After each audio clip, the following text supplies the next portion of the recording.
اے ایمان والو، اللہ کو بکثرت یاد کیا کرو اور صبح و شام اس کی تسبیح بیان کیا کرو۔ اللہ سبحانہ تعالیٰ اس آیت میں اہل ایمان کو حکم دے رہے ہیں کہ وہ اس کی حمد، تسبیح، تکبیر اور لا الہ الا اللہ کے ساتھ کثرت سے اس کا ذکر کیا کریں، یعنی اس کو بہت زیادہ یاد کیا کریں۔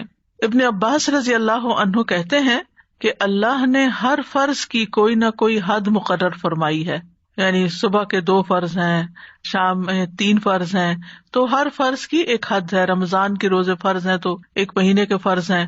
پھر عذر کی حالت میں وہ بھی معاف ہے، یعنی اگر انسان کو کوئی حقیقی عذر پیش ہو تو اس سے بھی اللہ تعالیٰ درگزر کرتے ہیں، لیکن نہ اس کے ذکر کی کوئی حد ہے اور نہ وہ کسی عذر سے معاف ہوتا ہے، یعنی اگر غفلت برتو۔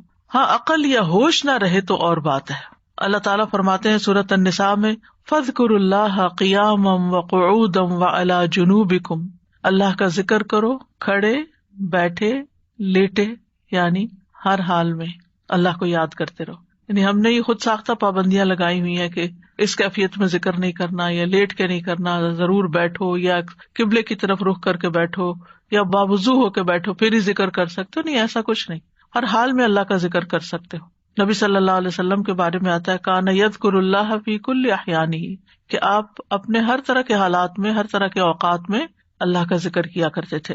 اور یہاں پر کیا فرمایا وسبحوہ بکرۃ واصیلا، صبح اور شام یعنی دن کے پہلے پہر اور دن کے پچھلے پہر اللہ کی تسبیح کرو، کیونکہ جب انسان ایسا کرتا ہے تو اللہ تعالیٰ کی رحمتیں آتی ہیں۔ فرشتے بھی اہل ایمان کے لیے دعائیں کرتے ہیں، هو الذی یصلی علیکم وملائکتہ، وہی ہے جو تم پر صلوات بھیجتا ہے اور اس کے فرشتے بھی۔ تو یہاں اہل ایمان کو خطاب ہے، یا ایھا الذین آمنوا، اے لوگو جو ایمان لائے ہو۔ ابن مسعود کہتے ہیں کہ جب اس آیت کے ساتھ پکارا جائے تو اپنے کانوں کو اس حکم کی طرف لگا دیں، توجہ کریں کہ اللہ تعالیٰ کیا کہنا چاہتے ہیں، اس کو غور سے سنیں۔ یا تو کوئی خیر کا کام ہوگا جس کا اللہ تعالیٰ حکم دے رہا ہوگا، یا کوئی شر ہوگا جس سے اللہ تعالیٰ تمہیں روک رہا ہوگا، اس سے منع کر رہا ہوگا۔ تو یہاں پر یا ایھا الذین آمنوا کہہ کے کیا کہا گیا، اذکروا اللہ ذکرا کثیرا، صرف ذکر نہیں بلکہ ذکرا کثیرا، بہت کثرت سے اللہ کو یاد کیا کرو، کثرت سے اللہ کا ذکر کیا کرو، یعنی ہر طرح کے حالات میں اللہ ہی کو یاد کیا کرو، اور خاص طور پر تسبیح، تحلیل، تحمید، تکبیر۔ مجاہد کہتے ہیں یہ وہ کلمات ہیں جنہیں پاک، ناپاک، بے وضو اور جنبی بھی کہہ سکتا ہے، یعنی اگر کوئی حالت جنابت میں ہے تو بھی سبحان اللہ کہنے میں اس کو کوئی حرج نہیں، الحمدللہ وہ بھی کہہ سکتا ہے۔ جیسے اگر کسی کو نہانے کی ضرورت ہے اور اس کو تھوڑا ٹائم ہے نہانے میں کسی بھی وجہ سے، تو اس دوران اگر وہ پانی پینے لگا ہے تو بسم اللہ کہہ سکتا ہے، پانی پی چکا ہے تو الحمدللہ کہہ سکتا ہے، اسی طرح استغفر اللہ کہہ سکتا ہے۔ تو یہ کلمات ہر حال میں کہے جا سکتے ہیں۔ پھر دل کے اخلاص کے ساتھ ذکر کرنا چاہیے، یعنی ذکر کثیر کا معنی کیا گیا وہ ذکر جو اخلاص کے ساتھ کیا جائے، یعنی صرف کوانٹٹی میں ہی زیادہ نہ ہو بلکہ اس کی کوالٹی اچھی ہو۔ کوالٹی اچھی ہونے کا مطلب کیا ہے، دل سے کیا گیا۔ کثیر کا اپوزٹ قلیل ہوتا ہے، تو قلیل ذکر کون سا ہے، جو منافقین کرتے ہیں، ولا یذکرون اللہ الا قلیلا، کہ وہ اللہ کو بہت تھوڑا یاد کرتے ہیں، یعنی زبان سے اوپر اوپر سے کر دیتے ہیں لیکن دل سے نہیں کرتے۔ اور یاد تو ہوتی بھی دل میں ہے، یاد کسی کی بھی دل میں ہوتی ہے تو زبان پہ آتی ہے۔ اور دوسرے لفظوں میں کثیر کے مقابلے میں قلیل ذکر کیا ہے کہ انسان بس صرف صبح شام کے اذکار کرے، نمازوں کے بعد ذکر اذکار کرے، اور مختلف حالات میں جیسے کھانا کھایا یا مخصوص اذکار جو ہیں صرف ان کی پابندی کرے۔ لیکن ذکر کثیر اس کے برعکس کیا ہے کہ انسان ان خاص مواقع کے علاوہ بھی ہر حال میں اللہ کو یاد کرتا رہے، اللہ کی یاد اس کے دل میں تازہ رہے۔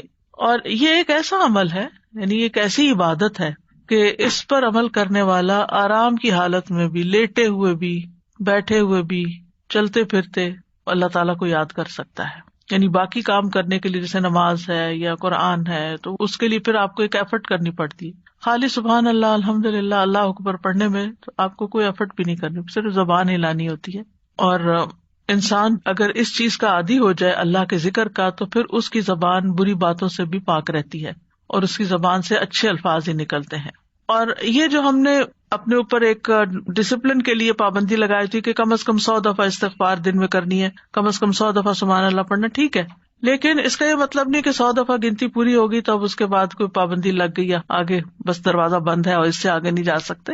اتنا تو منیمم کریں ہی، یعنی اپنے آپ کو پابند کرے. کیونکہ جب انسان کسی بھی کام کے لیے اپنا ٹارگٹ سیٹ کر لیتا ہے نا کہ آج دن میں یہ کام میں نے اتنی دفعہ کرنا ہے، یا فلاں اور فلاں کام آپ کی ٹو ڈو لسٹ ہوتی ہے، تو آپ پھر اس کو چیک کرتے رہتے ہیں کہ ہاں یہ کام ہو گئے. اور اگر آپ نے کوئی ٹارگٹ نہیں سیٹ کیا ہوا، ہاں میں کروں گی، تو پھر وہ کام نہیں ہو پاتا. تو اس لیے انسان کو اپنے لیے ٹارگٹ رکھنے چاہیے، جتنے بھی آسانی سے رکھ سکے، 100 دفعہ 200 دفعہ کچھ بھی، لیکن اس کے علاوہ بھی کھلا بھی ضرور پڑھنا چاہیے، اور یہاں اسی کی طرف توجہ دلائی گئی ہے. امام ابو عمر ابن الصلاح سے پوچھا گیا کہ ذکر کی وہ کتنی مقدار ہے جس کو کرنے کے بعد انسان ان لوگوں میں شامل ہو جائے جو کثرت سے اللہ کا ذکر کرنے والے ہیں. قرآن مجید میں آتا نا والذاکرین اللہ کثیرا والذاکرات اعد اللہ لہم مغفرۃ واجرا عظیما، کہ جو بہت زیادہ اللہ کا ذکر کثرت سے کرتے ہیں، مرد ہیں عورتیں ہیں، اللہ نے ان کے لیے بہت بڑا اجر تیار کر رکھا ہے اور بخشش عطا کرے گا اس کو. یعنی وہ پھر کیا ہے، یعنی کتنا کرے کہ ہم ایسے خوش قسمت لوگوں میں شامل ہو جائیں.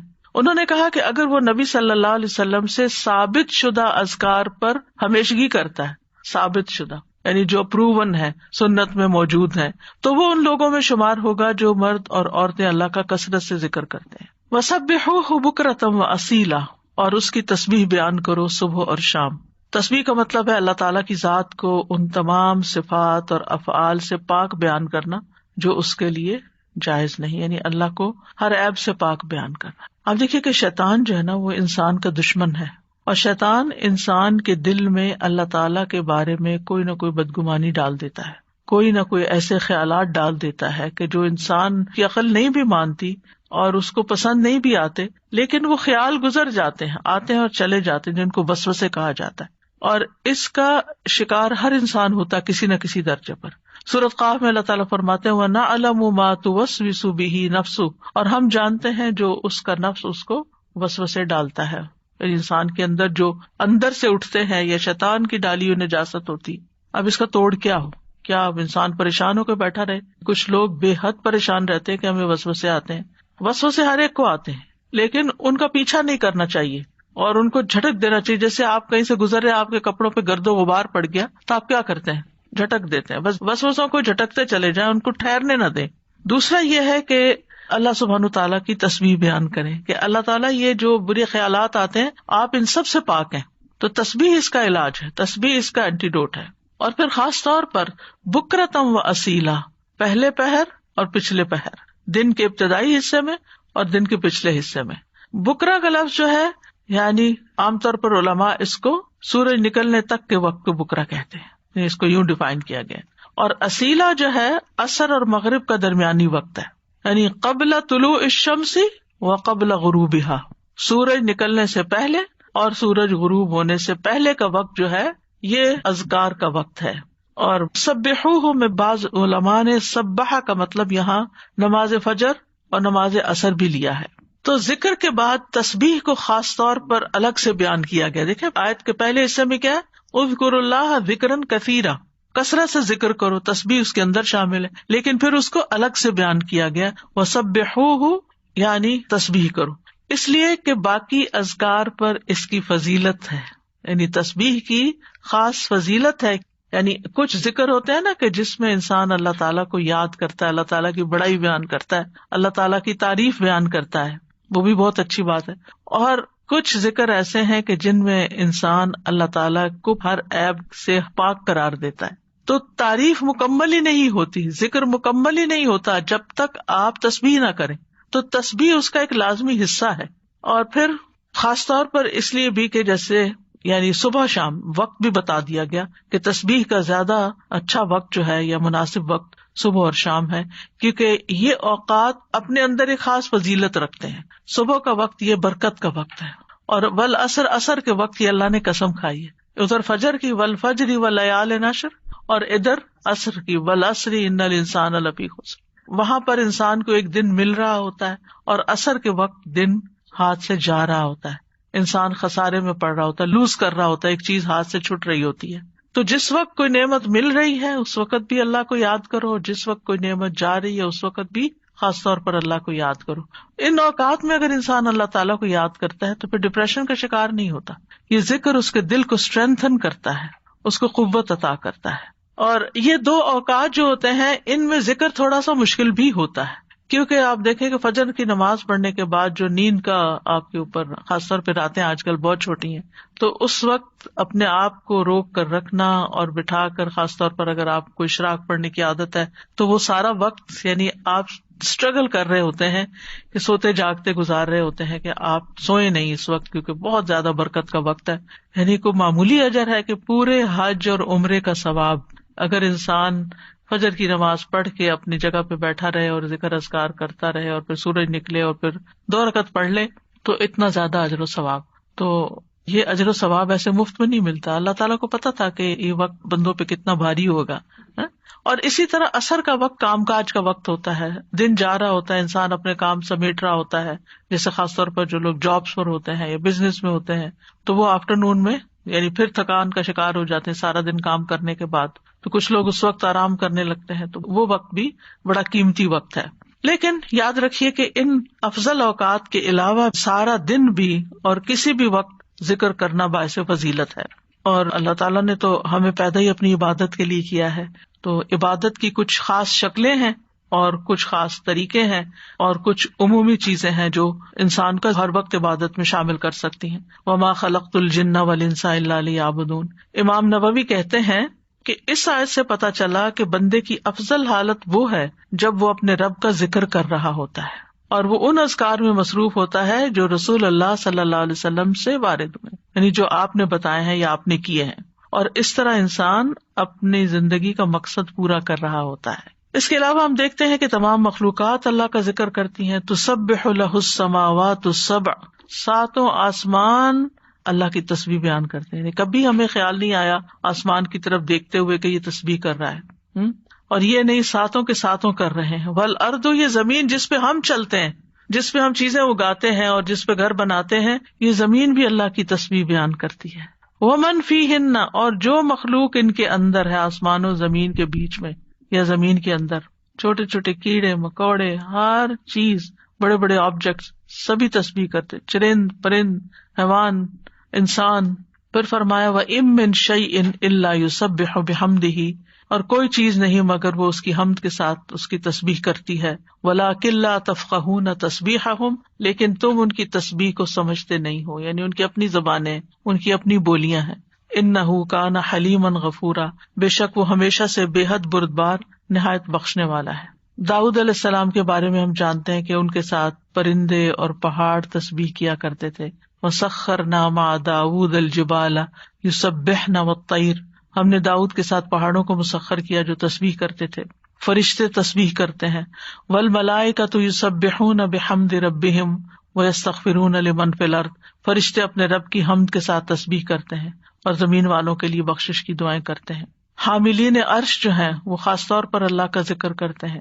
ان سب میں آپ دیکھیے، چاہے زمین آسمان کی ہر چیز ہو، چاہے فرشتے ہوں، چاہے پیغمبر ہوں، سب کے ساتھ تسبیح کا لفظ آ رہا ہے کہ تسبیح کرتے ہیں. یعنی خالی ذکر نہیں آیا بلکہ تسبیح آیا ہے. تو اس سے بھی تسبیح کی فضیلت پتہ چلتی ہے. سبحان اللہ و بحمدہ سبحان اللہ العظیم، تسبیح بیان کرنا یعنی اللہ تعالیٰ کو ہر عیب سے پاک قرار دینا کہ اس میں کوئی نقص نہیں، کوئی کمی نہیں، وہ پرفیکٹ ہے، کوئی عیب نہیں، اس کا کوئی فیصلہ غلط نہیں، اس کا کوئی حکم، اس کا دین، ہر چیز صحیح ہے، جو بھی اس نے بنائی ہے پرفیکٹ بنائی ہے. تو الذین یحملون العرش ومن حولہ یسبحون بحمد ربہم، جو فرشتے عرش اٹھائے ہوئے ہیں اور جو اس کے ارد گرد ہیں، سب اپنے پروردگار کی حمد کے ساتھ اس کی تسبیح کر رہے ہیں، یعنی سارے کے سارے تسبیح کرتے ہیں. اور جہاں تک ذکر کا تعلق ہے تو قرآن مجید میں ذکر کا لفظ بھی آتا ہے، یعنی عمومی ذکر تسبیح کے علاوہ جو بھی ذکر ہو، اللہ اکبر ہو، الحمدللہ ہو، لا الہ الا اللہ ہو، یا اور جو اذکار ہمیں بتائے گئے صبح شام کے. تو دیکھیے کہ مومنوں کی جو مختلف صفات بیان ہوئی ہیں ان میں صرف ذکر کے ساتھ کثرت کا لفظ آیا ہے. سورۃ الاحزاب کی آیت نمبر 35 ہے نا، ان المسلمین والمسلمات والمؤمنین والمؤمنات والقانتین والقانتات والصادقین والصادقات والصابرین والصابرات والخاشعین والخاشعات والمتصدقین والمتصدقات والصائمین والصائمات والحافظین فروجہم والحافظات والذاکرین اللہ کثیرا والذاکرات، یعنی ساری صفات اپنی جگہ ہیں کہ وہ مسلمان ہیں، مومن ہیں، فرما بردار ہیں، سچے ہیں، صبر والے ہیں، عاجزی کرنے والے ہیں، صدقہ کرنے والے ہیں، روزہ دار ہیں، اپنی شرمگاہوں کی حفاظت کرتے ہیں اور اللہ کا کثرت سے ذکر کرتے ہیں. تو اس سے بھی اندازہ لگائیں کہ ذکر کی کتنی اہمیت ہے کہ ذکر میں کثرت چاہیے. باقی چیزیں تو اپنے اپنے وقت پر ہوں گی، لیکن اللہ کے پسندیدہ وہ ہیں جو ذکر میں کثرت کرتے ہیں. جیسا کہ سورۃ آل عمران میں آتا ہے الذین یذکرون اللہ قیاما وقعودا وعلی جنوبہم، جو اللہ کو یاد کرتے رہتے ہیں کھڑے بھی، یعنی کچھ کام ہم کھڑے ہو کے کرتے ہیں، کھڑے ہو کے تھک جاتے ہیں تو وقعودا بیٹھ جاتے ہیں اور پھر لیٹ جاتے ہیں. تو چاہے کھڑے ہوں، چاہے بیٹھے ہوں، چاہے لیٹے ہوں، وہ ذکر نہیں چھوڑتے، ہر حال میں ذکر کرتے رہتے ہیں. یہ ان کی صفت ہے، یعنی ذکر کے لیے صرف کوئی وقت یا جگہ مخصوص نہیں ہے بلکہ ہر حال میں. اور پھر جو اس کا اجر ہے، نبی صلی اللہ علیہ وسلم نے فرمایا کیا میں تمہیں تمہارا بہترین عمل نہ بتاؤں جو تمہارے مالک کے نزدیک اچھا اور پاکیزہ عمل ہے اور تمہارے درجات میں سب سے زیادہ بلند ہے، سونا چاندی کے خرچ کرنے سے بہتر ہے، اللہ کی راہ میں جہاد کرتے ہوئے تمہارے کفار کی گردنیں مارنے اور ان کے تمہاری گردنیں مارنے سے بھی افضل ہے. صحابہ نے عرض کیا کیوں نہیں؟ آپ نے فرمایا اللہ تعالیٰ کا ذکر. یعنی بعض اوقات انسان سوچتا ہے نا کہ میں تو کچھ کر نہیں پا رہا، لوگ تو بڑے بڑے نیکی کے کام کر جاتے ہیں، اتنے مالدار ہیں، وہ اتنا صدقہ خیرات کرتے ہیں. خاص طور پر انسان جب ایسی چیریٹیز کے بارے میں سنتا ہے جو لوگ بہت آگے بہت بڑے بڑے کام کرتے ہیں تو انسان سوچتا ہے کہ میرے پاس تو کچھ ہے ہی نہیں کرنے کے لیے، میں تو ان کے برابر کبھی آ ہی نہیں سکتا. کچھ لوگ ہر سال حج عمرے پہ چلے جاتے ہیں، انسان سوچتا ہے میں تو یہ بھی نہیں کر سکتا. اسی طرح کچھ لوگ اور بڑے بڑے کام کر رہے ہوتے ہیں، خدمت خلق کے بڑے کام کر رہے ہوتے ہیں. آپ کبھی کبھی پڑھتے ہیں نا کہ مخصوص شخصیات کے بارے میں، اس نے اتنے ہزار لوگوں کو مسلمان کیا، انسان سر پکڑ کے بیٹھ جاتا ہے کہ ہم نے تو ایک کو بھی نہیں شاید کیا. تو اسی طرح فلاں شخص نے اتنے 100 مسجدیں افریقہ میں بنوا دی، کہتے ہم نے کیا کیا؟ تو اپنا بہت ہی چھوٹا لگتا ہے بھی چھوٹا، ایسا کچھ نہیں، لیکن اس وقت کیا چیز انسان کو حوصلہ دلاتی ہے کہ پھر اگر ہمارے یہ وسائل نہیں ہے یا ہم یہ نہیں کر سکے، خواہ ہماری طلب تھی کہ ہم یہ کر سکیں. کچھ کام ہوتے ہیں جو انسان کے ڈریمز ہوتے ہیں، کاش میں زندگی میں یہ کر لوں، لیکن پھر بھی نہیں، حالات اجازت دیتے، وسائل نہیں ہوتے. لیکن ذکر کر کے آپ ان ساری چیزوں سے آگے نکل سکتے ہیں، کیونکہ جو لوگ بڑے بڑے کام کرتے ہیں ان کے ساتھ بڑے خطرات بھی ہوتے ہیں کہ کبھی کسی وقت دل میں ریاکاری آ جائے، کسی وقت دل میں تکبر آ جائے، لوگ تعریف کر کر کے دماغ خراب کر دیں. تو جو چپکے سے بیٹھ کے کہیں نہ کہیں اپنے کام کاج میں لگا ہوا ذکر کر رہا ہے، اس کا تو کسی کو پتہ ہی نہیں کہ وہ کیا کر رہا ہے، وہ کتنے خزانے جمع کر رہا ہے. تو اس لیے جو چیز ہمارے ہاتھ میں ہے ہم اس کو تو گریب کریں، اس اپرچونٹی کو تو نہ جانے دیں، اس وقت کو تو نہ ضائع کریں، اس میں تو ہمارا کچھ بھی خرچ نہیں ہوتا. اور نبی صلی اللہ علیہ وسلم نے یہ بھی فرمایا، صحیح مسلم میں ہے، سبق المفردون قالوا وما المفردون یا رسول اللہ قال الذاکرون اللہ کثیرا والذاکرات. اچھا یہاں نوٹ کریں کہ ذکر کرنے والوں میں عورتوں کے نام بھی ساتھ ساتھ ہیں، کہ یہ صرف مردوں کے لیے نہیں ہے، عورتیں بھی اس میں شامل ہیں. نبی صلی اللہ علیہ وسلم نے فرمایا مفردون سبقت لے گئے، آگے چلے گئے، سابقون بن گئے. صحابہ نے پوچھا اللہ کے رسول مفردون کون ہے؟ آپ نے فرمایا اللہ کا بہت زیادہ ذکر کرنے والے مرد اور عورتیں، یہ مفردون ہیں جو اللہ کے قریب ہو گئے. تو ذکر ایک ایسی چیز ہے کہ جو انسان کو اللہ کا قرب عطا کرتا ہے، اور بھی بے شمار فائدے ہیں. جہاں تک صبح شام کے اذکار کا تعلق ہے تو سورۃ غافر میں آتا ہے، نبی صلی اللہ علیہ وسلم کو ارشاد ہے وَسَبِّحْ بِحَمْدِ رَبِّكَ بِالْعَشِيِّ وَالْإِبْكَارِ، اور صبح اور شام اپنے رب کی حمد کے ساتھ اس کی تسبیح کیجیے. یہ ڈائریکٹ حکم ہے. جو پہلے آیت میں نے آپ کو سنوائی تھی اس میں بھی حکم ہے صبح شام کا، اور یہاں بھی ابکار کا لفظ ہے، وہاں بکرا کا ہے، یہاں ابکار کا لفظ ہے، عشی والابکار، یعنی روٹ ایک ہی ہے لیکن تھوڑا سا تبدیل ہو گیا ہے. سورۃ طٰہٰ میں بھی آتا ہے فاصبر علی ما یقولون وسبح بحمد ربک قبل طلوع الشمس وقبل غروبها ومن آناء اللیل فسبح واطراف النہار لعلک ترضی. سو ان باتوں پہ صبر کیجیے جو وہ کہہ رہے ہیں، اور سورج طلوع ہونے سے پہلے اور اس کے غروب ہونے سے پہلے اپنے رب کی حمد کے ساتھ تسبیح کیجیے. تو تسبیح کا خاص وقت جو ہے، ویسے تو سارا دن کر سکتے ہیں، خاص اوقات یہ بتائے جا رہے ہیں جو قرآن میں خود بتا دیے گئے. اور رات کے کچھ اوقات میں بھی بس اس کی تسبیح کیجیے. رات کے کچھ اوقات میں جیسے حضرت فاطمہ رضی اللہ تعالیٰ عنہا کو نبی صلی اللہ علیہ وسلم نے تھکاوٹ کا علاج کیا بتایا تھا؟ تسبیحات. تو اپنا آخری کام تسبیح کیا کیجیے. نبی صلی اللہ علیہ وسلم خود بھی یعنی جب تک نیند نہیں آتی تھی تسبیح ہی کیا کرتے تھے. اور رات کے کچھ اوقات میں بھی بس تسبیح کیجیے، اور دن کے کناروں میں، تاکہ آپ خوش ہو جائیں، تو اس سے کیا پتہ چلتا ہے؟ یہ خوش ہونے کا نسخہ ہے، خوش ہونے کا راز ہے، اس میں خوشی حاصل کرنے کا ذریعہ ہے. یعنی اگر آپ چاہتے ہیں کہ آپ کا دل مطمئن ہو، خوش ہو، تو آپ کو ان اوقات میں لازماً تسبیح کرنی چاہیے. اور جو ان اوقات میں تسبیح نہیں کرتے وہ غافلین میں شمار ہوتے ہیں، کیونکہ اللہ تعالیٰ فرماتے ہیں وَاذْكُر رَبَّكَ فِي نَفْسِكَ تَضَرُّعًا وَخِيفَةً وَدُونَ الْجَهْرِ مِنَ الْقَوْلِ بِالْغُدُوِّ وَالْآصَالِ وَلَا تَكُن مِنَ الْغَافِلِينَ. اور اپنے رب کا ذکر کیجیے اپنے دل میں عاجزی اور خوف سے، بغیر بلند آواز کیے، چپکے چپکے، دل ہی دل میں، صبح اور شام کے وقت، اور آپ غافلوں میں سے نہ ہونا. یعنی جو ان اوقات میں تسبیح نہیں کرتے، ذکر نہیں کرتے، پھر وہ غافل شمار ہوتے ہیں. اور خاص طور پر اس وقت میں جو تھوڑا سا بھی ذکر کیا جاتا ہے اس کا اجر بہت زیادہ ہے. رسول اللہ صلی اللہ علیہ وسلم نے فرمایا جو لوگ نماز فجر سے سورج نکلنے تک اللہ کا ذکر کریں، مجھے ان کے ساتھ بیٹھے رہنا زیادہ پسند ہے. کیونکہ نبی صلی اللہ علیہ وسلم کو حکم دیا گیا تھا نا، وَاصْبِرْ نَفْسَكَ مَعَ الَّذِينَ يَدْعُونَ رَبَّهُمْ بِالْغَدَاةِ وَالْعَشِيِّ يُرِيدُونَ وَجْهَهُ. آپ ان لوگوں کے ساتھ رہیے، ان کے ساتھ بیٹھیے جو اپنے رب کو صبح شام پکارتے ہیں، اور ان سے اپنی نگاہیں نہ پھیریے. تو آپ نے فرمایا مجھے ان کے ساتھ بیٹھے رہنا زیادہ پسند ہے بنسبت اس کے کہ میں اولاد اسماعیل سے 4 غلام آزاد کروں. ایک وہ نیکی ہے، اور ایک ایسے لوگوں کی کمپنی میں بیٹھنا جو اس وقت اللہ کا ذکر کرتے ہیں. اور میں ایسے لوگوں کے ساتھ بیٹھا رہوں جو نماز عصر سے سورج غروب ہونے تک اللہ کا ذکر کرے، یہ زیادہ پسندیدہ ہے اس سے کہ 4 غلام آزاد کروں. تو نماز عصر کے بعد کا وقت بھی صرف جمعے کا دن نہیں، کیونکہ ہم عام طور پر جمعے کے دن پھر بھی تھوڑا سا بہتر کر لیتے ہیں، لیکن عام دنوں میں ہم اس وقت کو دھیان نہیں کرتے. ٹھیک ہے، اگر اس وقت میں آپ کے کچھ مخصوص کام ہے گھر کے، یا واک کا وقت ہے، یا کوئی بھی، تو اس وقت کی برکت کی وجہ سے کہ یہ ذکر کا خاص وقت ہے. اور آپ نے یہ بھی دیکھا ہوگا کہ پرندے بھی صبح کے وقت سورج نکلنے تک چہچہا رہے ہوتے ہیں، اور پھر اس کے بعد جب چڑیا اپنے گھونسلوں کو جاتی ہیں اور جو ہی سورج غروب ہو جاتا ہے تو خاموشی سے سونے لگتی ہیں. تو یہ اوقات بھی یعنی ایک نیچرل تسبیح کے اوقات ہیں. اور ابھی آگے بھی وہ ذکر آئے گا، تسبیح آئے گی جو آپ نے حضرت جویریہ رضی اللہ تعالیٰ عنہا کو سکھائی تھی، وہ بھی انہی اوقات میں پڑھنے کی تسبیح ہے.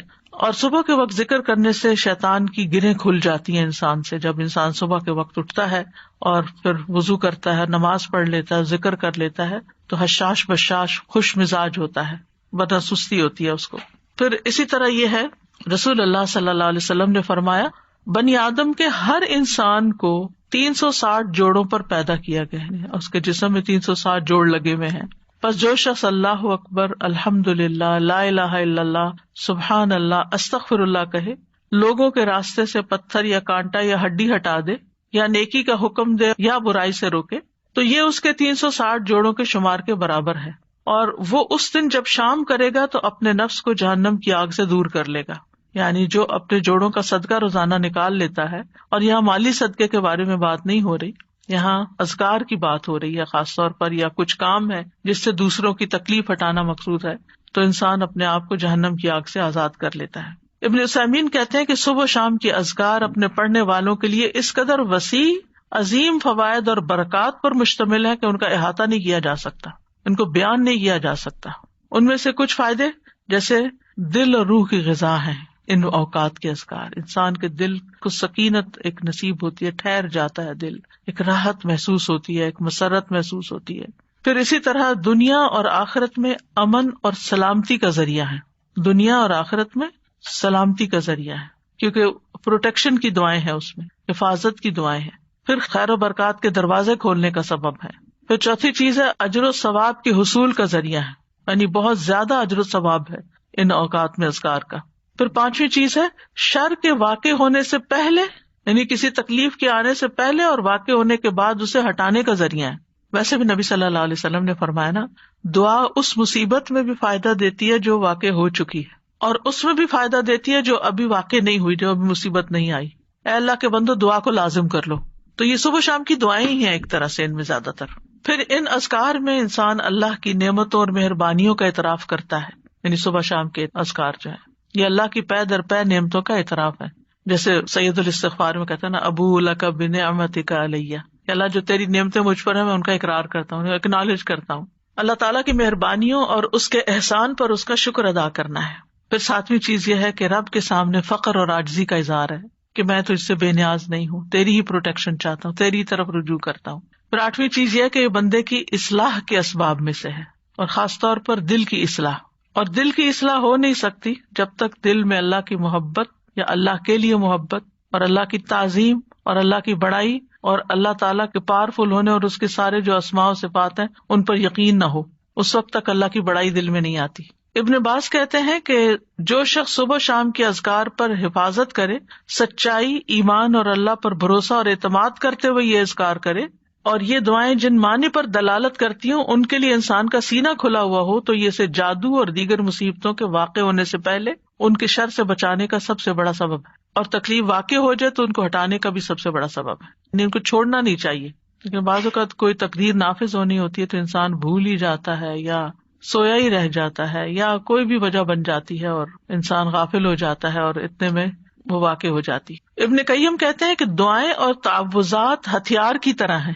ہتھیار ہے، ہتھیار مارنے والے کی قابلیت اور صلاحیت کے مطابق اثر کرتا ہے، صرف تیز دھار کے ساتھ نہیں. یعنی آپ کے پاس کیسی بھی سوڈ ہو، آپ کے پاس کیسی بھی گن ہو، لیکن اگر آپ کو چلانی نہیں آتی تو فائدہ نہیں ہے. جب ہتھیار کامل ہو اور اس میں عیب نہ ہو اور وہ بازو طاقتور ہو جو ہتھیار چلاتا ہے اور رکاوٹ نہ پائی جاتی ہو، تو اس ہتھیار کے ساتھ دشمن کے لیے تاثیر واقع ہوگی اور وہ دشمن کو بھگا دے گا، زخمی کر دے گا.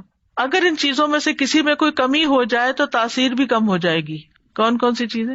ہتھیار بھی اچھا، عیب بھی نہ ہو اور چلانا بھی صحیح آتا ہو. آپ نے عام طور پہ سنا ہوگا لوگ کہتے ہیں کہ ہم خود نہیں رقیہ کر سکتے، کسی راقی کے پاس جانے کی کیا ضرورت ہے.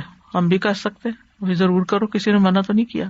لیکن بعض اوقات جو راقی ہوتے ہیں نا، ان کا جو یقین ہوتا ہے، ان کا جو انداز ہوتا ہے، ان کی جو آواز ہوتی ہے، اس کا اثر ہی کچھ اور ہوتا ہے. چلے رقیے کو آپ چھوڑیں، عام جو زبان میں بات کرتے ہیں، مثلا ایک شخص کہتا ہے ادھر آؤ، بچے کو کہتے ہیں ادھر آؤ، وہ سنتا ہی نہیں، تو اس کہتا ہے ادھر آؤ، تو وہ ڈر کے مارے آ جاتا ہے.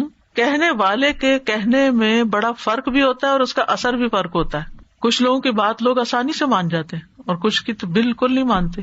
ہم سب جانتے ہیں، گھر میں بھی عام طور پہ دیکھا گیا کہ ماں کی بات کا اثر اور ہوتا ہے، باپ کی بات کا کچھ اور ہوتا ہے، کبھی وائس ورسا بھی ہوتا ہے. لیکن یہ ہے کہ فرق ہے ایک بندے کے ذکر کرنے اور پڑھنے اور جن بھوت کو بگانے اور دوسرے بندے کے بگانے میں. جو خود ہی جنوں بھوتوں سے ڈرتا ہو وہ بگائے گا کہاں سے؟ تو جو ایسا کام کرنے والے ہوتے ہیں نا، اللہ نے ان کو خاص صلاحیتیں دی ہوتی ہیں اور خاص ٹیکنیکس بھی دی ہوتی ہیں اور سجھائی ہوتی ہیں، ان کے دل میں ڈالی ہوتی ہیں. بعض اوقات وہ کسی کو نقل نہیں کر رہے ہوتے، وہ جو ان کے دل میں آتا ہے اس کے مطابق وہ بیان کرتے جاتے، پڑھتے جاتے ہیں مریض کے حسب حال، کیونکہ ہر مریض فرق ہوتا ہے، ان کا ایکسپیرینس بھی فرق ہوتا ہے کہ کیا چیز فائدہ دیتی کیا نہیں دیتی. جب تک آپ کے ہتھیار صحیح نہ ہو نا، یعنی کہ آپ کے پاس اسکلز نہ ہو، اور آپ کو دل مضبوط نہ ہو، بہادری نہ ہو. استاذہ جی جیسے نا بچے آج کل نئی ٹیکنیک سے کوئی بھی ہو تو کہیں گے آپ کو تو یوز کرنا نہیں آتا، آپ کو متاثر کرتے ہیں نا آپ کو، یعنی کہ جی امپریس کرتے ہیں، اور پھر جب آپ کو وہ چیز یوز کرنے آ جاتی تو آپ خود حاوی ہو جاتے. اور اسی طرح ہی جب آپ کو پتا ہوتا ہے کہ آپ نے ہتھیار کیسے یوز کرنا ہے تو پھر آپ کی پاورز اور قسم کی ہوتی ہیں، اور یہی وہ طاقت اور وہ پاور ہے جس سے آپ نا شیطان کو بھگا سکتے ہیں. اور میں کہتی ہوں نا حضرت عمر رضی اللہ عنہ سے کیوں شیطان ڈرتا تھا، ان کے اندر وہ پاورز تھیں. بالکل سبحان اللہ.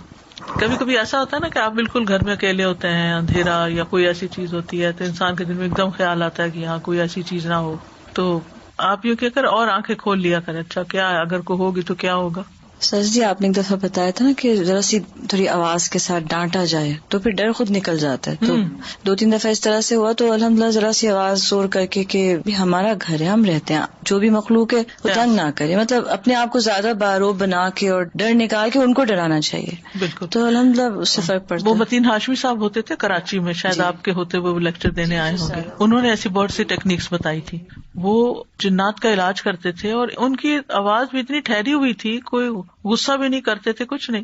تو وہ کہتے تھے کہ جہاں کوئی ایسا مسئلہ ہو تو میں جا کے کہتا ہوں کہ دیکھیں ہم اشرف المخلوقات ہیں، ہم انسان ہیں اور آپ کا کوئی حق نہیں یہاں رہنے کا، میں آپ کو حکم دیتا ہوں یہاں سے چلے جائیں، اور وہ چلے جاتے تھے. تو بہرحال یہ تعوذات جو ہیں اور صبح شام کے اذکار جو ہیں یا تو شر کے اسباب کو واقع ہونے سے روک دیتے ہیں یا پھر وہ ان کے درمیان اور ان کی کامل تاثیر کے درمیان رکاوٹ بن جاتے ہیں. یعنی اسباب اور اثر کے بیچ میں رکاوٹ یعنی وہ چیز آ تو رہی ہوتی ہے مگر اس کا اثر جلد ختم ہو جاتی ہے. اور جتنا تعوذ کبھی ہوگا اتنا ہی اثر بھی کبھی ہوگا. دعا جو ہے وہ تقدیر بدل دیتی ہے. ابن عثیمین کہتے ہیں دعا تقدیر کو ٹال دیتی ہے. صبح شام کے اذکار دعاؤں اور تعوذات کا ایک مجموعہ ہے اور دعا تقدیر کو ٹالتی ہے، اور اللہ کبھی تقدیر کا فیصلہ صادر کرتا ہے اور اس کے لیے ایک سبب مقرر کرتا ہے، یعنی تقدیر نافذ ہونے کے لیے کوئی وجہ، ذریعہ، جو اس تقدیر کے آگے رکاوٹ بن جاتی ہے. ٹھیک ہے، تو دعا بھی انہیں اسباب میں سے ایک سبب، یعنی تقدیر بھی اللہ نے بنائی، وہ اتر رہی ہے تقدیر، اور اس کو ہٹانے کا سبب بھی اللہ نے بنایا. اور وہ اسباب میں سے ایک سبب کیا ہے؟ یہ دعائیں، یعنی وہ آتی ہے اور دعائیں اس کو پیچھے دھکیل دیتی ہیں. اللہ نے یعنی صرف تقدیر نہیں بنائی، اللہ نے اس کو ٹالنے کا ذریعہ بھی بنایا ہے، اسباب بھی بنائے، اور دعا ان میں سے ایک سبب ہے. سمپل سے امام نووی کہتے ہیں دعا مصیبت کو ہٹانے اور رحمت کو پانے کا ایک سبب ہے، یعنی ایک ہتھیار ہے. پہلے بات ہوئی نا کہ ہتھیار ہے دعا، جیسے ڈھال ہتھیار کے حملے کو روکنے کا سبب ہے، جیسے ڈھال تلوار کے حملے کو روکنے کا سبب ہے، اور پانی زمین سے نباتات اگانے کا سبب ہے. بارش ہوتی ہے تو زمین ہری بھری ہو جاتی ہے، تو یہ سبب ہے نا. زمین کے اندر پوٹینشیل تھا، لیکن جب تک پانی نہیں آیا تو وہ دبی رہی، جب جو پانی آیا تو اس نے اپنا اندر کا سب باہر نکال دیا. تو دعا اور مصیبت ایک دوسرے کا مقابلہ بھی کرتے ہیں، تو تقدیر سے بچاؤ کے لیے ہتھیار اٹھانا ضروری ہے. تو اللہ نے تقدیر بھی بنائی ہے، تقدیر کو ٹالنے کا سبب بھی بنایا ہے. ابن قیم کہتے ہیں کہ صبح شام کے اذکار ذرا کے قائم مقام ہے. اب آپ دیکھیں کتنے انہوں نے مختلف سبب اور فائدے بتائے نا. جیسے جیسے ذرا موٹی ہوگی ویسے ویسے اس کو پہننے والا متاثر نہیں ہوگا. وہ ذرا بختر آپ کو معلوم ہے نا کہ وہ لوہے کا لباس جو لوگ اپنے آپ کو پروٹیکٹ کرنے کے لیے بلٹ پروف کہہ لیں، بلکہ ذرا کی طاقت یہاں تک پہنچ جائے گی کہ تیر واپس لوٹ جائے گا اور اسی کو جا کے لگے گا جس نے تیر چلایا تھا. یعنی اگر کوئی نظر لگانے لگا آپ کو اور آپ نے دعائیں پڑھی ہوئی ہیں تو وہ نظر کا اثر آئے گا اور پلٹ کے واپس جائے گا اور اسی کے اوپر لگ جائے گا، آپ کو نہیں نقصان دے گا. جی ہاں، بد دعا دیتا ہے اور آپ اس کے اہل نہیں ہیں تو وہ واپس اسی پہ پلٹتی ہے. ابن عثیمین کہتے ہیں صبح و شام کے اذکار حفاظت کرنے میں ان لوگوں کے لیے یاجوج اور ماجوج کی دیوار سے بھی زیادہ مضبوط ہے جو ان کو حضور قلب کے ساتھ پڑھتے ہیں. ایک تو نا بے دھیانی میں پڑھنا، لیکن جو ان کو دھیان سے پڑھتے ہیں یہ یاجوج ماجوج کی دیوار سے بھی زیادہ مضبوط چیز ہے جو فتنے کو آنے سے روکتی ہے. صحابہ صبح و شام کے اذکار کی حفاظت کیا کرتے تھے. ابو وائل فرماتے ہیں ہم ایک دن صبح کی نماز پڑھنے کے بعد عبداللہ بن مسعود کی طرف گئے اور دروازے سے سلام کیا تو انہوں نے ہمیں اجازت دے دی، مگر ہم تھوڑی دیر دروازے کے ساتھ ٹھہرے رہے تو ایک لونڈی آئی اور اس نے کہا آپ اندر کیوں نہیں آ رہے؟ پھر ہم اندر داخل ہوئے تو ابن مسعود بیٹھے تسبیحات کر رہے تھے. انہوں نے کہا تمہیں اندر آنے سے کس چیز نے روکا جبکہ میں نے تمہیں اجازت دے دی تھی؟ ہم نے کہا کوئی بات نہیں سوائے اس کے کہ ہم نے سوچا کہ گھر والوں میں سے شاید کوئی سو رہا ہو. تو ابن مسعود نے فرمایا کیا تم نے ابن ام عبد کے گھر والوں کے بارے میں غفلت کا گمان کیا؟ تم سمجھتے ہو ہم اس وقت سو رہے ہوتے ہیں؟ کیا سونے کا وقت ہے یہ؟ راوی نے کہا پھر ابن مسعود نے تسبیح شروع کر دی یہاں تک کہ انہوں نے گمان کیا کہ سورج نکل آیا. تو لونڈی سے فرمایا دیکھو کیا سورج نکل آیا؟ اس نے کہا ابھی نہیں نکلا. پھر تسبیح شروع کر دی. پھر انہیں خیال ہوا کہ سورج نکل رہا ہے. پھر کہا جاؤ دیکھو سورج نکل آیا. تو اس نے دیکھا کہ سورج نکل چکا تھا. ابن مسعود کہتے ہیں الحمد للہ الذی اقالنا یومنا ھذا ولم یہلکنا بذنوبنا. سب تعریف اللہ کے لیے جس نے آج ہم سے درگزر کیا اور ہمارے گناہوں کی وجہ سے ہمیں ہلاک نہیں کیا. کیونکہ تسبیحات جب کرتے ہیں تو گناہ بھی معاف ہوتے ہیں نا. تو اس سے یہ پتہ چلتا ہے کہ صحابہ کرام اپنے وقت سے کیسے فائدہ اٹھاتے تھے. تو یہ اوقات جو ہیں ان میں نہ تو آپ اپنا سیل فون کھولیں اور نہ ہی آپ اپنا کوئی اور ایسا کام کریں کہ جس کی کوئی خاص ضرورت نہ ہو. کوشش کریں کہ اس وقت جس مسئلے پہ نماز پڑھی ہے وہیں بیٹھے رہیں. لیکن اگر کوئی مجبوری ہے، بچوں کا ناشتہ بنانا ہے، ہسبینڈ نے کام پہ جانا ہے یا کچھ، تو خاموشی سے اپنا کام کریں اور ساتھ ساتھ اپنے اذکار جاری رکھیں، ان کو نہ روکیں. یعنی اس وقت ڈانٹ ڈپٹ اور ادھر ادھر آوازیں دینا، چیخنا چلانا کریں، وہ نہ ہو. یعنی ایک احترام کا وقت ہو کہ یہ اذکار کا وقت ہے. خود بھی کریں اور بچوں کو بھی اس کا پابند بنائیں، گھر والوں کو بھی تاکید کریں. اب اس میں حضرت ابن مسعود کا عمل آپ دیکھیں. ان کو اندر بلا لیا، وہ نہیں آ رہے تو ان کو بلایا اندر آ جاؤ. اندر آ گئے، تھوڑی سی بات کی اور اپنا ذکر جاری رکھا. یہ نہ کوئی بد اخلاقی ہے نہ کوئی بدتمیزی ہے. یہ کسی کے گھر جانے کا تو وقت نہیں ہے، لیکن شاید کسی کام سے آئے ہو یا علم کے لیے کچھ پوچھنے آئے ہو، کیونکہ فقیہ بھی تھے ابن مسعود، تو ان سے ہو سکتا کوئی مسئلہ دریافت کرنے آئے ہو. اللہ عالم، وضاحت نہیں ملتی کہ وہ آئے کیوں تھے سب. لیکن انہوں نے اپنے وقت کی قدر کی اور اس وقت میں جو کام کرنا تھا وہ پورا کیا. ہمارا حال کیا ہے کہ ذرا ادھر سے کوئی بلایا ادھر سے وہ ڈسٹریکٹ ہو کے اپنے اذکار چھوڑ دیتے. یہ نہیں کرنا. یعنی بچوں کو بھی پتا ہونا چاہیے کہ اس وقت کچھ پڑھ رہے ہیں، یعنی اشارے سے سبحوہ بکرۃ واصیلا اشارہ کر دے اور 2-4 دفعہ کریں کہ بچوں کو پتا ہوگا کہ یہ وقت اماں جو ہے وہ ذکر کرتی ہیں، بات نہیں کرتی، تو مجھے ویٹ کرنا ہے. پھر اسی طرح وہ کہتے ہیں کہ بہت سے لوگ اس میں کوتاہی کرتے ہیں، یہ وقت یا سونے میں گزار دیتے ہیں، سستی میں یا کمزوری میں یا گھٹیا کام کرنے میں، یعنی جو اس سے کم تر درجے کے کام ہوتے ہیں جو کسی اور وقت میں بھی ہو سکتے ہیں، لیٹر آن ہو سکتے ہیں۔ وہ کہتے ہیں کہ دن کا اول حصہ جوانی کے قائم مقام ہے، پچھلا بڑھاپے کے قائم مقام ہے۔ تو جو دن کے پہلے حصے میں دن کی لگام کو تھام لیتا ہے وہ سارا دن سلامت رہتا ہے اور نیکی کے کاموں میں اس کی مدد کی جاتی ہے اور دن میں برکت دی جاتی ہے۔ ابن قیم کہتے ہیں ایک دفعہ شیخ الاسلام ابن تیمیہ کے پاس میں موجود تھا، انہوں نے صبح کی نماز پڑھی، پھر وہ بیٹھ کر اللہ کی عبادت کرتے رہے اور ذکر کرتے رہے۔ تقریباً آدھا دن گزر گیا، میری طرف دیکھا اور کہا یہ میرا ناشتہ ہے، اگر میں یہ غذا نہ کھاؤں تو میری قوت ساکت ہو جائے، کچھ کر نہ سکوں۔ آپ کو پتا 35 جلدوں میں انہوں نے لکھا ہے فتاوا، ان کے فتاوا کو اکٹھا کیا گیا، پوری شیلف بھر جاتی ہے، بلکہ اس سے بھی بچ جاتی ہے کتابیں دوسری شیلف میں رکھنی پڑتی ہیں۔ تو ہم سوچئے کہ اتنے بڑے بڑے کام لوگ کس طرح کر جاتے تھے اللہ کی مدد کے ساتھ، اور اللہ کی مدد اللہ کے ذکر کے ساتھ آتی ہے، اور خاص طور پر فجر کے بعد سونے کو جو ناپسند کرنا، کیونکہ وہ برکت کا وقت ہوتا تھا۔ ابن قیم کہتے ہیں سلف صالحین کے نزدیک یہ بات ناپسندیدہ اور مکروہ تھی کہ صبح کی نماز سے لے کر سورج کے طلوع ہونے تک انسان سوئے، یہ غنیمت کا وقت ہے۔ سورج نکل آئے پھر اپنا کام کاج کر کے اگر آپ دوبارہ ریسٹ کرنا چاہیں کیونکہ راتیں چھوٹی ہیں تو پھر اور بات ہے۔ یہ وقت رزق کے نازل ہونے کا اور رزق بانٹنے کا وقت ہے، اس میں برکت نازل ہوتی ہے۔ اب اس کے بعد ہے صبح شام کے اذکار کے آداب جو ہیں وہ کیا ہیں۔ سب سے پہلی بات یہ کہ زبان اور حضور قلب کے ساتھ، دل اور زبان کی حاضری کے ساتھ ذکر کیا جائے۔ جب یہ دونوں چیزیں متحد ہو جاتی ہیں اور اذکار کرنے والا سچائی، یقین اور اللہ کے ساتھ اچھا گمان کرتے ہوئے ان کے معنی میں غور و فکر کرتے ہوئے پڑھتا ہے تو یہ پڑھنے والے کو فائدہ دیتی ہیں، اس پڑھنے والے کی حفاظت ہوتی ہے، اس سے مصیبتیں دور ہوتی ہیں۔ ابن قیم کہتے ہیں تمام اذکار سے افضل اور زیادہ مفید وہ ذکر ہے جس میں زبان اور دل ساتھ ہوں، جو بول رہے ہیں وہ آپ کا دل سمجھ بھی رہا ہے اور اس کے موافق ہوں، اور وہ نبوی اذکار سے ہوں یعنی سنت سے ثابت ہوں، اور ذکر کرنے والا معنی اور مقصد سمجھتا ہو۔ پھر اسی طرح ان اذکار کا وقت جو ہے طلوع فجر سے پہلے شروع ہو جاتا ہے اور طلوع شمس سے پہلے تک رہتا ہے، یعنی جو ہی اذان ہوتی ہے نا فجر کی اس وقت سے شروع ہو جاتا ہے سورج نکلنے تک۔ اور شام کے اذکار کا وقت عصر کے بعد سے لے کر رات کے اول حصے تک ہوتا ہے، مغرب کے وقت تک۔ اگر کسی سے یہ اوقات رہ جائیں، ان سے محروم ہو جائے، بھول گیا یا کوئی رکاوٹ بن گئی تو کوئی حرج نہیں، صبح کے اذکار چاش کا وقت ختم ہونے تک پڑھ لے اور شام کے اذکار رات کے ایک تہائی حصے تک پڑھ لے، لیکن یہ رخصت ہے، اصل وقت ان کا سورج نکلنے سے پہلے اور غروب ہونے سے پہلے کا ہی۔ ابن باز کہتے ہیں سنت یہ ہے کہ صبح اور شام کے اذکار اور دعاؤں کو ان کے وقت میں ادا کرنے کی حفاظت کی جائے، جب ان کا وقت ختم ہو جاتا ہے تو وہ ثواب بھی ان کے وقت کے ساتھ ختم ہو جاتا ہے جو اس وقت سے متعلق تھا۔ اب صبح شام کے اذکار میں سب سے پہلا ذکر آیت الکرسی کا ہے۔ آیت الکرسی کیا ہے؟ اللہ لا الہ الا هو الحی القیوم، آخر تک۔ صبح شام آیت الکرسی پڑھنے سے حفاظت ملتی ہے، یعنی حدیث سے بھی ثابت ہے، خاص طور پر جنات کے اثر سے بچاؤ ہوتا ہے۔ آیت الکرسی میں آپ دیکھیں اللہ سبحانہ تعالیٰ کا تعارف ہے، اس کے اسماء و صفات ہیں۔ قرآن کریم کی کوئی اور آیت ایسی نہیں جس میں اللہ تعالیٰ کے اتنے نام اور صفات بیان ہوئی ہوں۔ اس میں اللہ کا ذاتی نام اللہ بھی آیا اور تقریباً 27 صفات اور افعال وغیرہ آئے ہیں۔ سب سے پہلے اللہ تعالیٰ کی الوہیت کا ذکر ہے، اللہ لا الہ الا ہو، کہ وہ الوہیت میں اکیلا ہے۔ پھر الحی القیوم، اور یہ دونوں نام ان کو اسماء اعظم بھی کہا گیا ہے۔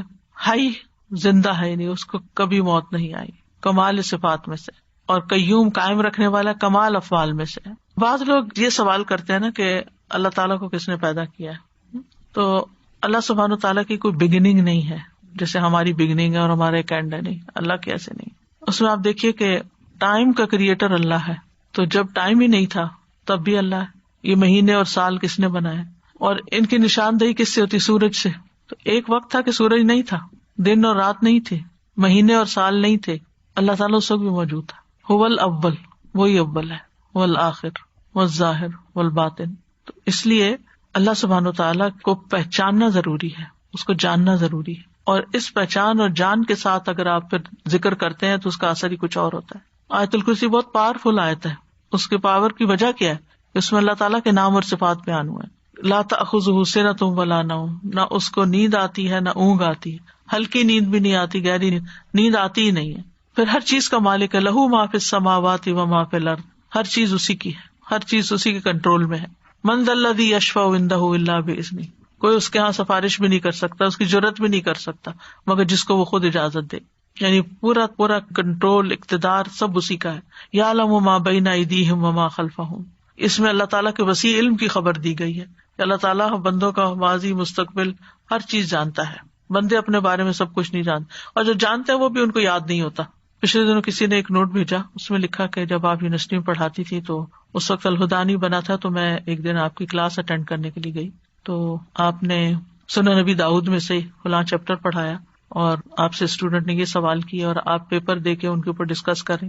میرے کسی حافظے میں ہے ہی نہیں کچھ، مجھے بالکل یاد نہیں کہ ایک اسٹوڈنٹ نے آپ سے یہ سوال کیا تھا اور آپ نے اس کا یہ جواب دیا تھا، کچھ بھی یاد نہیں.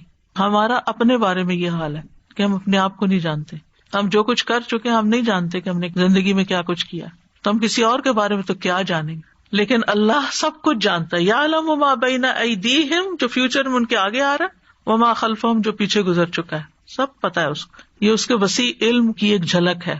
باقی ہر چیز کے بارے میں جو کچھ وہ جانتا ہے، وہ تو کوئی ایک پتا نہیں گرتا مگر وہ اس کو جانتا ہے. خشکی میں، سمندر میں، آسمانوں میں، زمین میں، کسی پتھر کے اندر ایک دانہ بھی چھپا ہوا تو مثقال ذرۃ فی السماء والارض ولا یحیطون بشیء من علمہ الا بما شاء. اور جو اس کا علم ہے اس میں سے کوئی اس کے علم کا احاطہ ہی نہیں کر سکتا مگر جتنا وہ چاہتا ہے.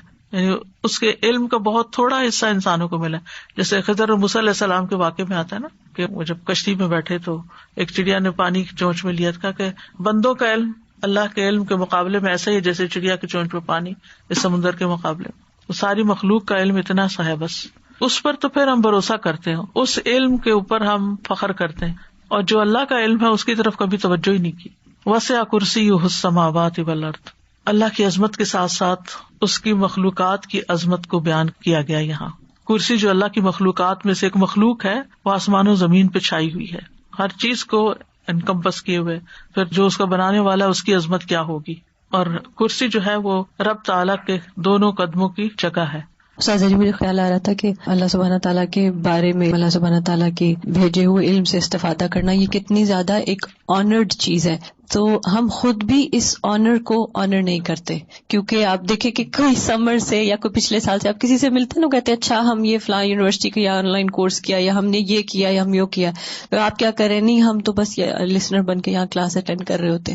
وی don't even honour this knowledge that has come from Allah سبحانہ تعالیٰ کمپیئر ٹو کہ ایک چھوٹا سا کوئی سرٹیفکیٹ کورس، کوئی ٹیک کا کوئی کچھ کر دیا. ٹھیک ہے وہ بھی علم میں نافع ہوگا، لیکن اس کا فائدہ سامنے نظر آ رہا ہے نا، اس کا فائدہ جمع ہو رہا ہے، ابھی نظر نہیں آ رہا. جی تو بس یہ ہماری ویکنس ہوتی ہے کہ جو چیز ہمیں نظر آتی ہے ہم اس کو زیادہ ویلیو کرتے ہیں بنسبت اس کے کہ جو نظر نہیں آتی. سادہ جی پڑھنے اور نہ پڑھنے میں بھی بہت فرق نظر آتا ہے کہ جس دن نہیں پڑھتے، جس دن نہیں اٹینڈ کرتے، آن لائن ہوتے ہیں اور آن کیمپس ہوتے ہیں، اس کا بھی بہت فرق نظر آتا ہے. آپ کو روشنی ایسی ملتی ہے اور جس دن آپ نہیں پڑھتے اس دن آپ کو اندھیرا سا، سستی سی.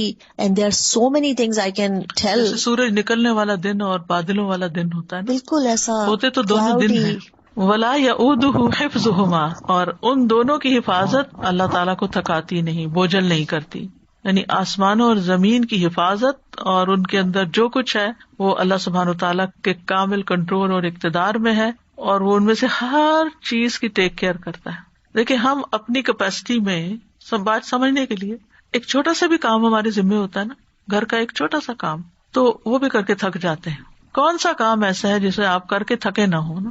کلیننگ ہے یا کوکنگ ہے، کچھ بھی ہے، کوئی بھی زندگی میں کام ہوتے ہیں. بچوں کی ٹیک کیئر کرنا ہے، پڑھنا ہے، ہر کام کر کے ہمیں ریسٹ چاہیے ہوتا ہے، ہمیں تھکاوٹ ہو جاتی.